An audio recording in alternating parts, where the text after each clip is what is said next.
Hello, friends. Thank you for joining me for another little battling for my spiritual entourage and myself, and always the lessons that we are learning. And these are unscripted and unedited. And I just let them flow out. But what I want to talk about a little bit today in this share is the spiritual bypassing. Well, it's interesting how it can be used. Like, let's say I'm feeling super stressed out. Okay, I'm going to meditate for a second or do my deep breath. Rather than sit in the discomfort of feeling stressed out, why am I stressed out? Let's pull back the layers, or simply surrendering. Ishvara Pranidhar, one of the yoga philosophies, right, of the niyamas, full surrender to what is. So it's interesting that even in all the spiritual work I've done over the past 3 decades and all the studying and this, that, and the other thing, I always seem to be pushing, always is a word I would like to remove from my vocabulary. I tend to push towards more training, more learning, more continuing education credits, more ways to make myself valuable. But what I realized today while I was doing my own sacred study is that I actually do it for my own benefit. I do it for my own growth and learning. And that Eckhart Tolle says too, he talks about all the time, are we always looking for a bigger version of ourselves? That's ego too. So how can we step back in that space and just simply be who we are? We are, doing the spiritual work or spiritual studies, whatever those might be, whether it's yoga philosophy, Buddhism, Taoism, Shintoism, Reiki energy, whatever it might be, nature, forest bathing, things like that, right? So there's always a lot of room to expand, but do we give ourselves enough of a chance to truly integrate the stuff that we've learned? And when, I don't have an answer for this is just a question I'm putting out there. When is enough enough? When do we continue? This is a lifelong process. There is no, okay, reach the goal, good, finish line's right there, done, boom, good to go. It doesn't work that way. I can say in the 3+ decades that I've been experimenting with this work and diving quite deeply into it all, some of it really resonates and some of it doesn't. And then I can revisit it 5 years later and it resonates in a completely different way. Or I witness myself in others and I can see and observe my own way of managing certain life events, storytelling, whatever that might be, and how we look at that, certain life events, how I would manage them differently now than before, only because of my life experience, the storyline, right? It isn't always beautiful. It isn't always easy. And I think that there's this misnomer that we find ourselves in crisis and then we dive into our meditation, our spiritual practice. But what if we do it when we're in joyful moments?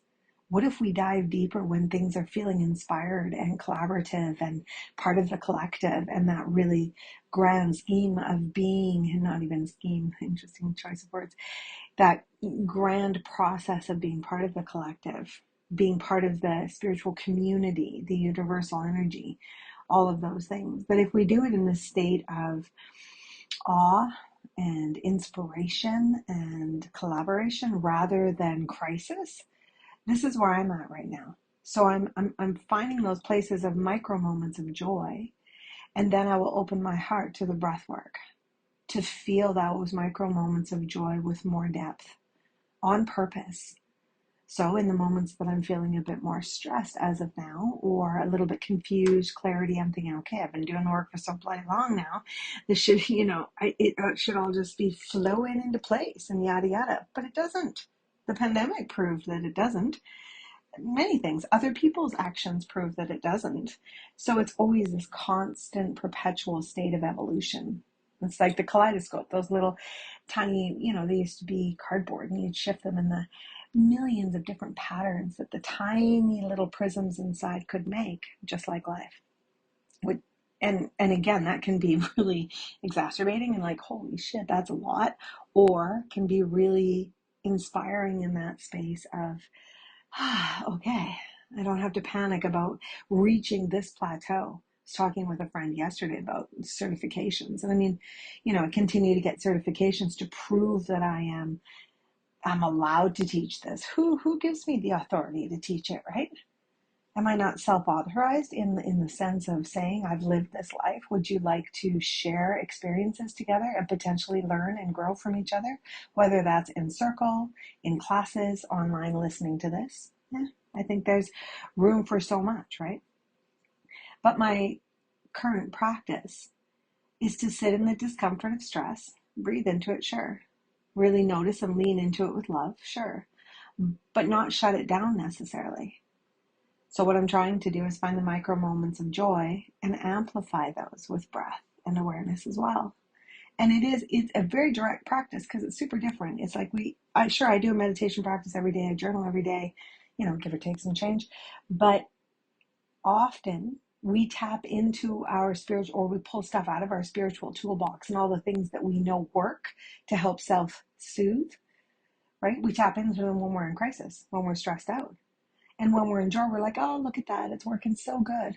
But not necessarily. Could just be the cyclical nature of the moon, of our energy, whatever it is that you believe in and the ideology that you adhere to.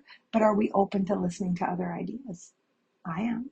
I love other ideas. But I also know where my threshold is. So I'm mindful of that as well.